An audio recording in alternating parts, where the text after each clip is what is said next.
Hello, everyone, and welcome to the latest episode of Real History. I am your host, Jared Frederick, and in this latest installment, we are going to be taking a look, episode by episode, at Apple TV Plus's brand new World War II series, Masters of the Air.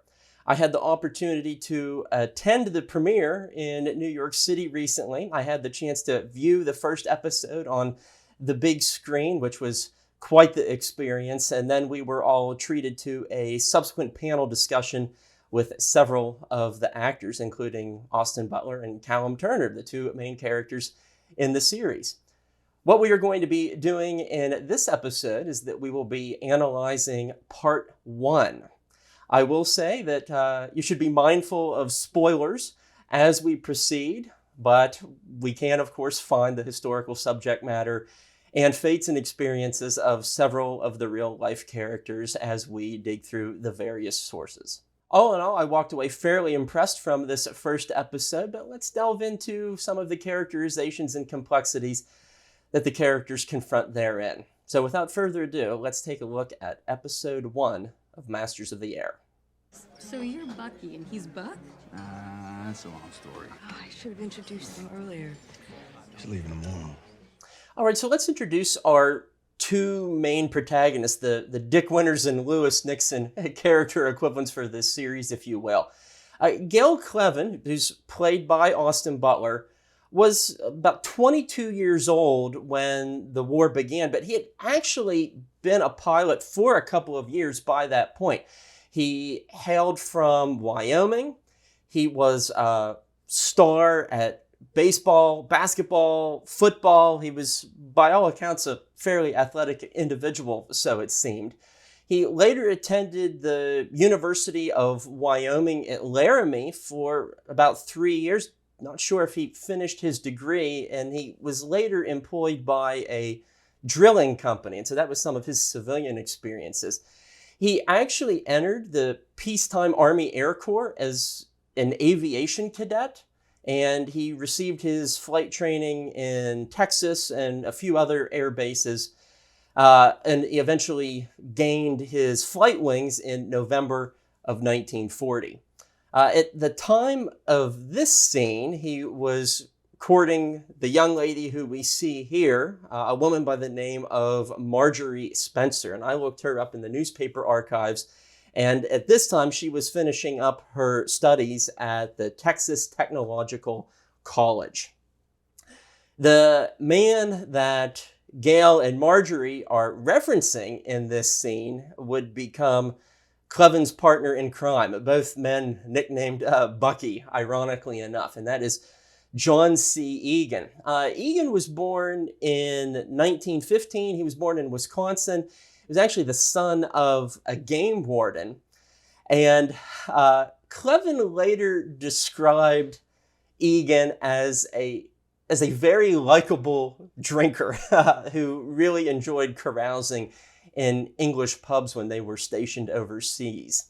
And Egan himself sometimes referred to himself as, or rather he introduced himself as, "I'm Mrs. Egan's bad boy, John." So that tells us a little bit about how he perceived himself. As far as the casting choices here, Cleven was a pretty bulky, beefy sort of fellow, not like the thin and athletic sort of figure that we see Austin Butler. And Egan was a very small, petite sort of person. And I saw Callum Turner at the premiere, and he's actually a big, strong, strapping fellow. And so their physique doesn't quite match up with their real life personalities, but I think it's the attitude that counts most. And I think the mustache on Callum Turner is particularly convincing in evoking that Clark Gable debonair sort of look. Far flap! Pilot to navigator! We need a new heading! I've been hit! I'm coming down to you, Duvall!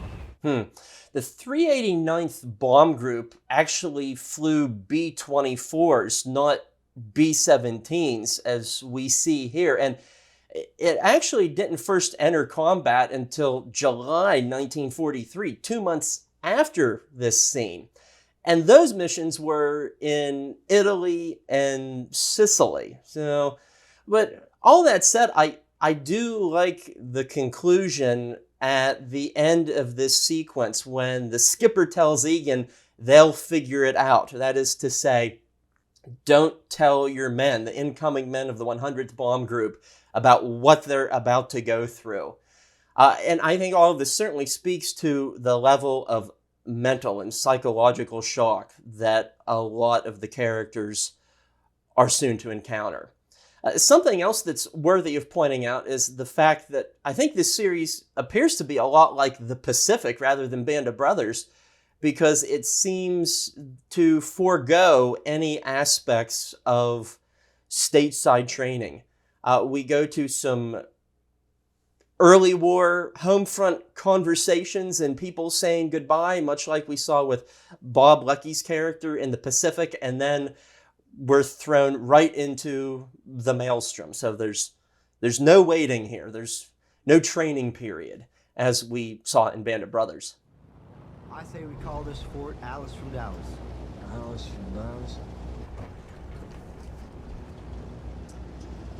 Alice from Dallas was, in fact, a real plane. In fact, we have a photo of it that we'll show you right now.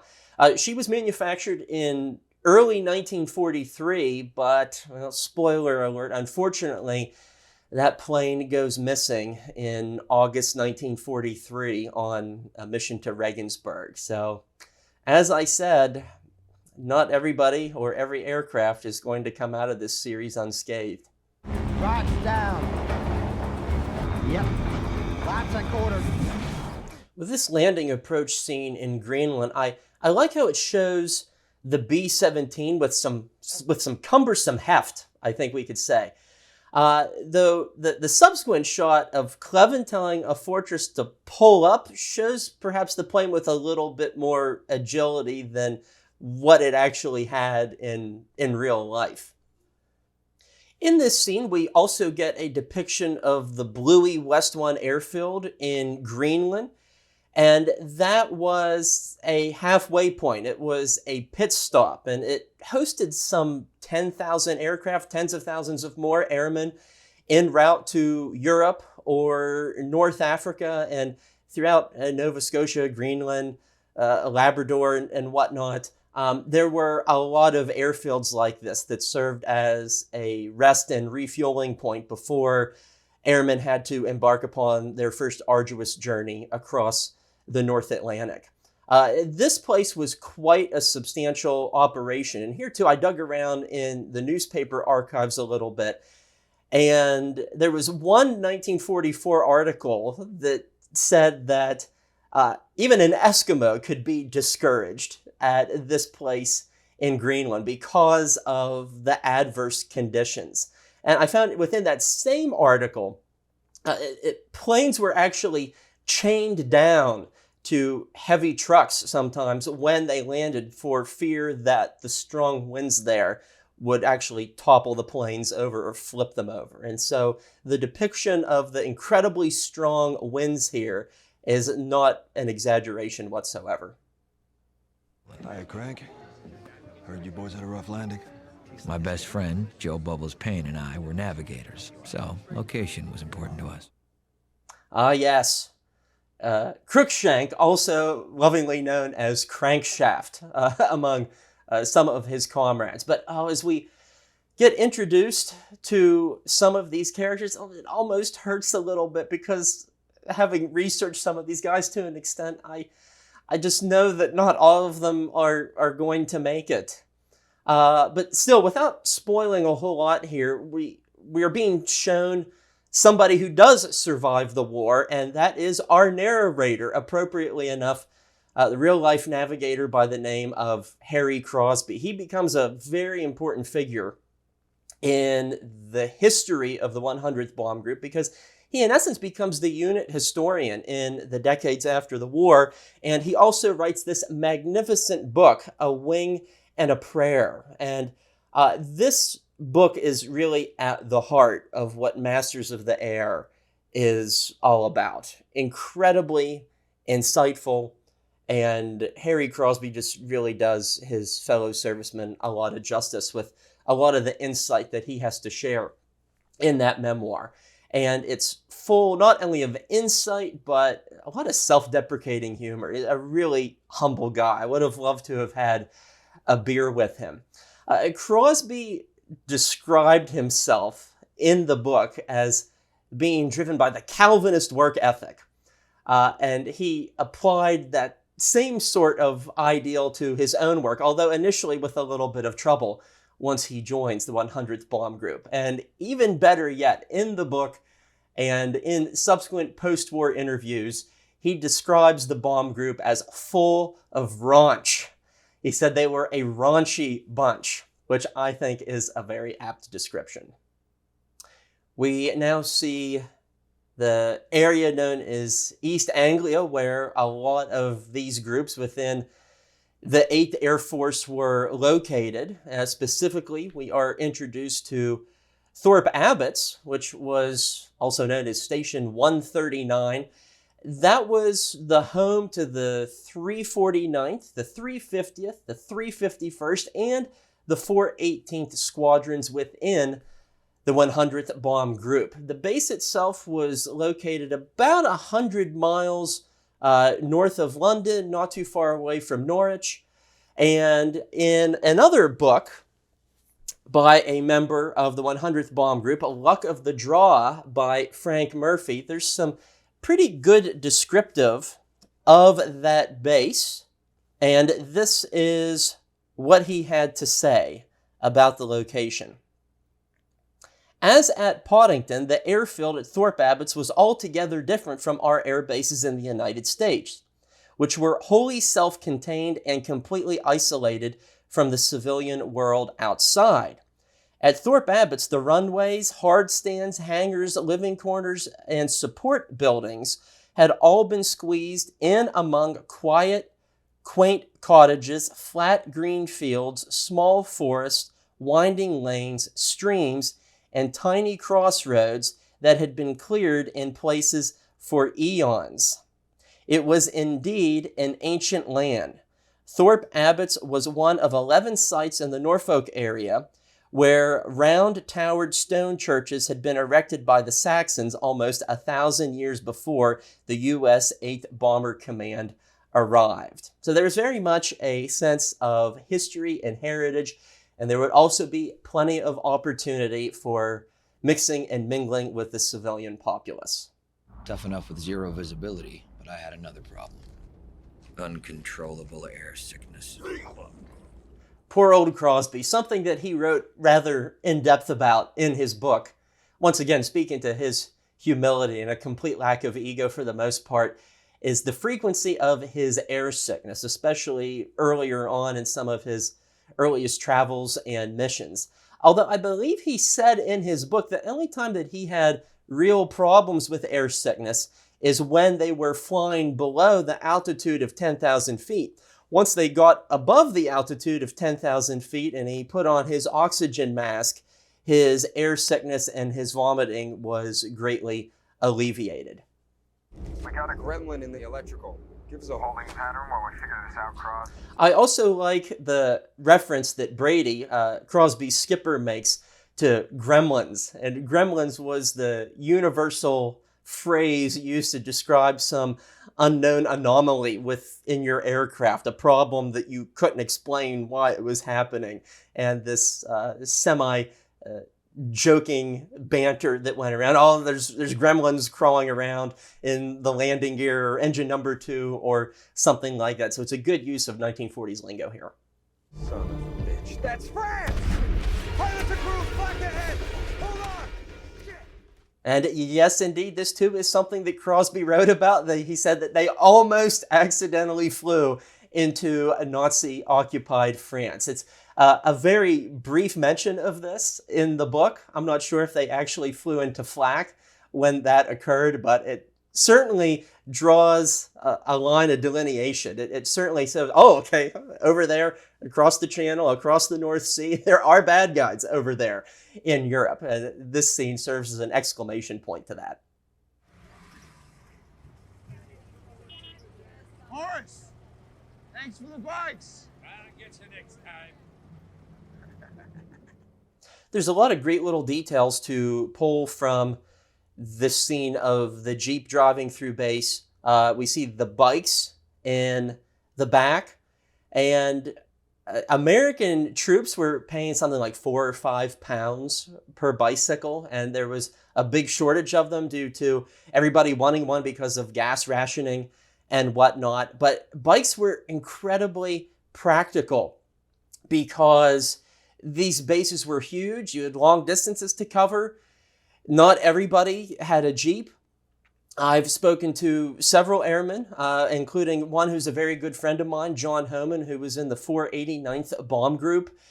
He never once rode in a Jeep during the entirety of the war, and they walked or bicycled to everywhere for the most part. So that is a good detail. We also see the construction of the landing strips as the 100th Bomb Group is preparing their arrival, and as shown, those were constructed by British civilian workers, and there's a sense of alliance and friendship and partnership being conveyed here as well. And then finally, we see the very unique sheepskin jacket, which is of a lighter tone than many other people in the bomb group. That was one of Egan's trademark points of visualization, if you will, perhaps so people could see him stand out in a crowd. And going by his personality, this was a man who liked to stand out in a crowd. Sometimes he grew these really wild mustaches, even more outlandish than what is shown here. This is a guy who most definitely liked to be noticed. Where'd you get that dog, Benny? I want him a crap. You took this baby about 10,000 feet. Boy, he loves to fly. Meatball was, in fact, a real pet dog that the unit had brought to England from Labrador.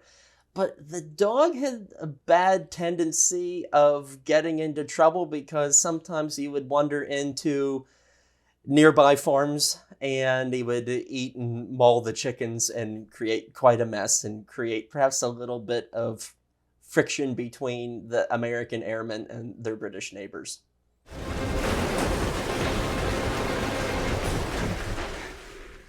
This plane did in fact crash, and Crosby has some additional input on this, as well as their journey to England in his book, A Wing and a Prayer. And he asked the question, were we a jinxed crew? We had already crashed once. Because of a navigation error, we missed England and nearly flew into occupied France. When we finally got to England, our wheels would not come down. We crashed again. The potentiality of a wheels-up landing was not at all uncommon. It was certainly in the realm of possibility that an airman might have to do that at least once in his career. But I'm reminded of another common saying that was shared among airmen during this era, and that was, there are plenty of old pilots and there are plenty of bold pilots, but there are no old, bold pilots. So there's something for you to think about. In this scene, in this interaction, we're also introduced to a mechanic by the name of Ken Lemons, who is played by Rafe Law, who's the son of Jude Law, who's the spitting image of his dad in this series. Just have to say that. And I suspect that he'll grow in prominence as the series continues. I think I would be of more use to them and you as a squadron commander. Just because you spin the baton at the front doesn't make you the band leader. The commanding officer, Harold Huglen, had been replaced by Colonel Howard Turner not too long before all of this. And so you really get a sense that the leadership within the group was in a bit of flux at this early point, and that creates a degree of consternation, hesitation, uncertainty perhaps. And it's also suggested that there is friction between Huglen and Egan. And Huglen is sort of presented as this Herbert Sobel type character, to make another Band of Brothers reference in this regard. He's presented as a bit of a hardliner. He wants to institute discipline. His desire to institute discipline puts him at odd with the likes of Egan. And you kind of get the sense that he's this strict teetotaler because he's there drinking milk. He's not drinking whiskey or scotch or anything like that. But that's because he was suffering from stomach ulcers, and the milk coated his stomach and eased some of his pain. And it would be those stomach ulcers and the pain that he was going through that would ultimately lead to him being rotated out. And Crosby said that the men were exultant when Hoagland finally left. This conversation also refers to Colonel Curtis LeMay. I'll be interested to see if the series actually depicts Curtis LeMay. But LeMay, who later becomes a very controversial yet successful air commander, was very much a champion of daylight precision bombing and really taking it hard to the enemy. And he would later do the same in Japan as well.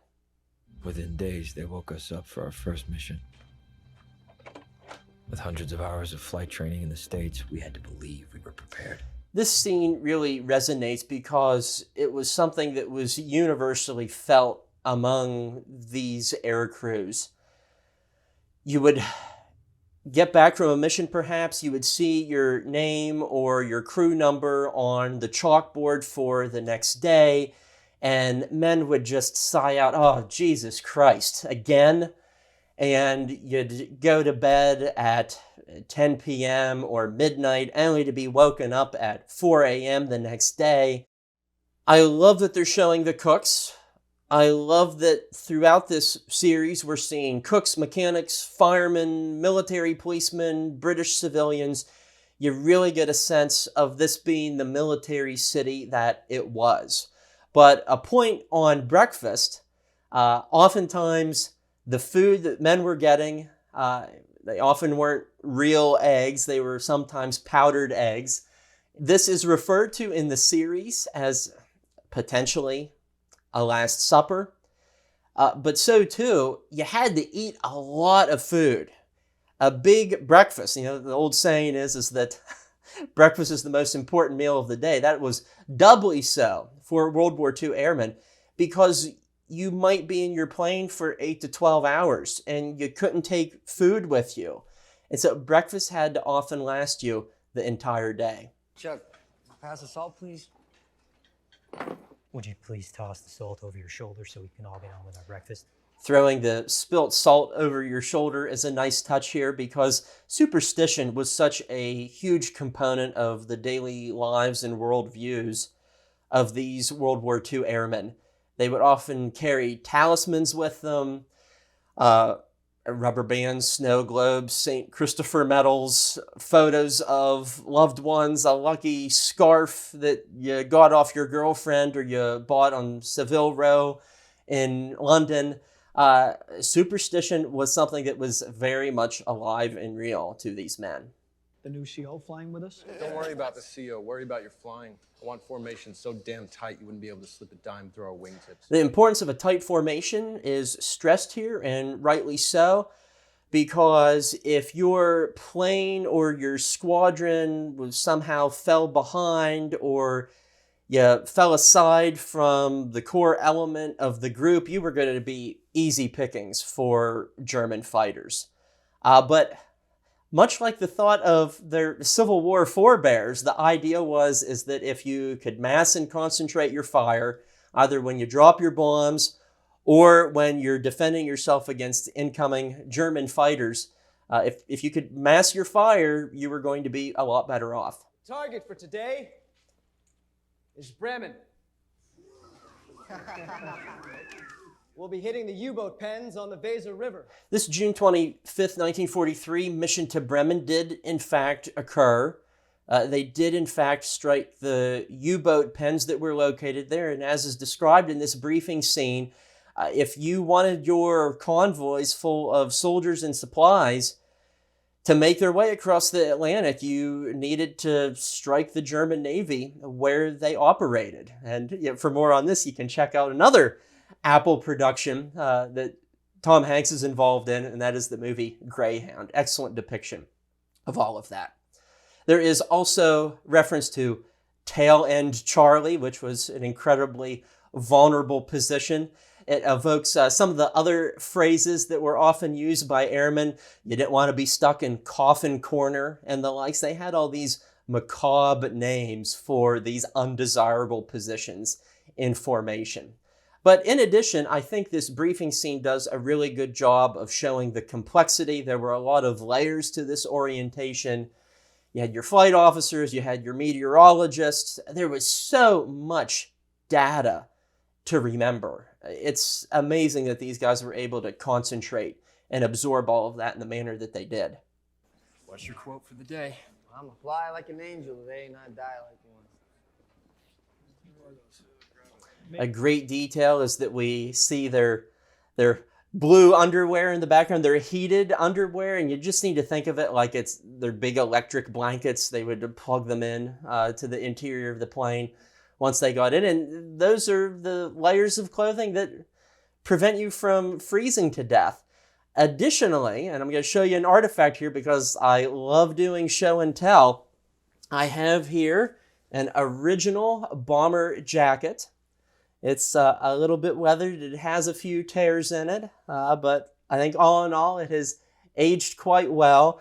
And I picked this up in a vintage clothing store during a trip to Rome, Italy. And so this was probably worn by somebody who was perhaps in the 15th Air Force, traded it with a local civilian for some sort of good or service.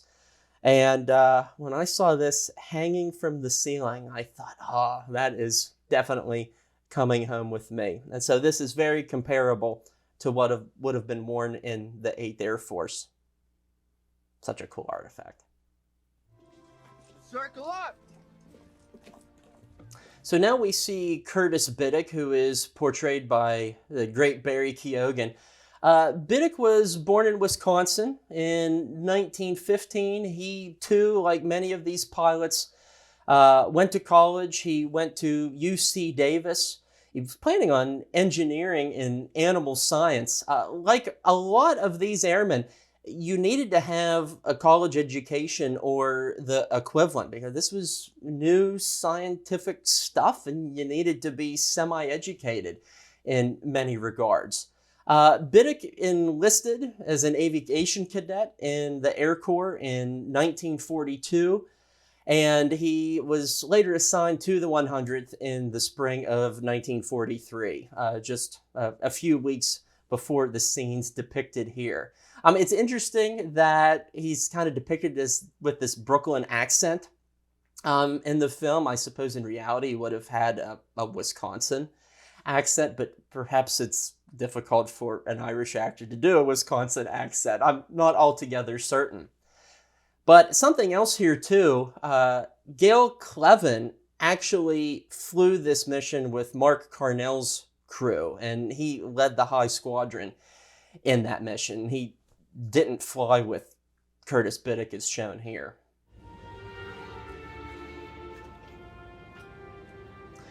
Cleven did carry photos of Marjorie with him, and in fact, we have a photo of him looking up out of his bunk, and you can see 2 photographs of her on the nightstand right beside him. Damn it! There's a fort on top of us! Indeed, the potential of mid-air collisions were common, and there are several photographs of this, including ones that happened over English air bases, and as we see here, these were often caused by poor weather and lack of visibility.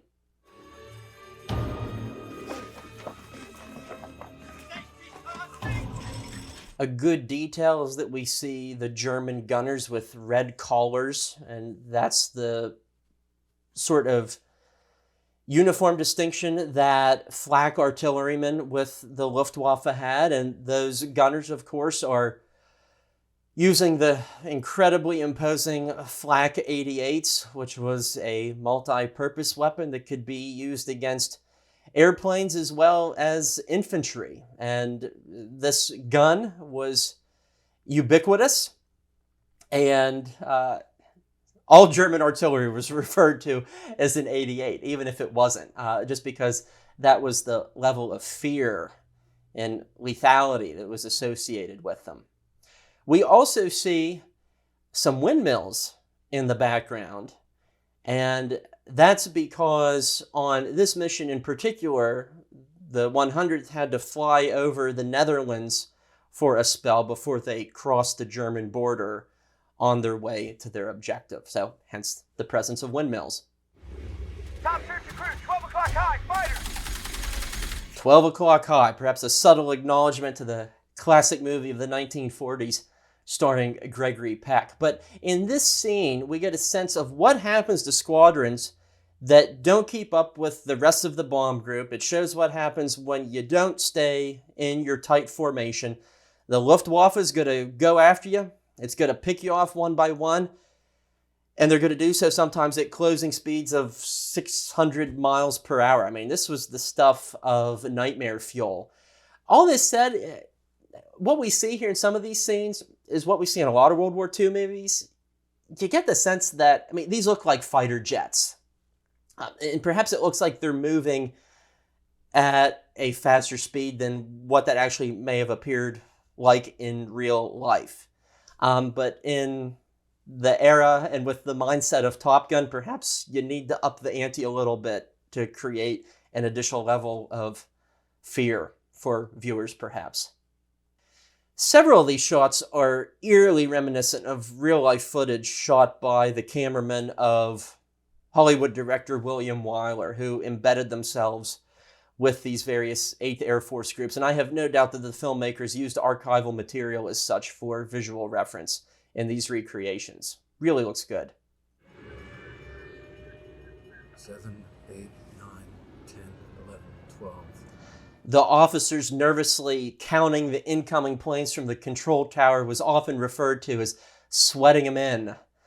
And for grounds crew and officers left behind, this was an incredibly nerve-wracking moment, because for the men who were in the air, the worst was often behind them as they were landing. But for the men on the ground, including the medics and physicians who were going to be caring for the wounded men aboard, this is when their scary work began in earnest. You've seen it now. I don't know what I saw. The part where Clevin says, "I don't know what I saw," I also think rings quite true. And to use yet another Civil War analogy, he had seen the elephant, as Civil War combatants would have said. Something so large, so imposing, so grandiose. The first time that you see it, you don't quite know how to describe it. And the sentiment of having lost 30 men or several dozen men in a heartbeat truly speaks to the very precarious nature of this realm of combat. And there's only one thing that's certain at this point, and that's that there's many more missions to fly and that there will be many more men to mourn.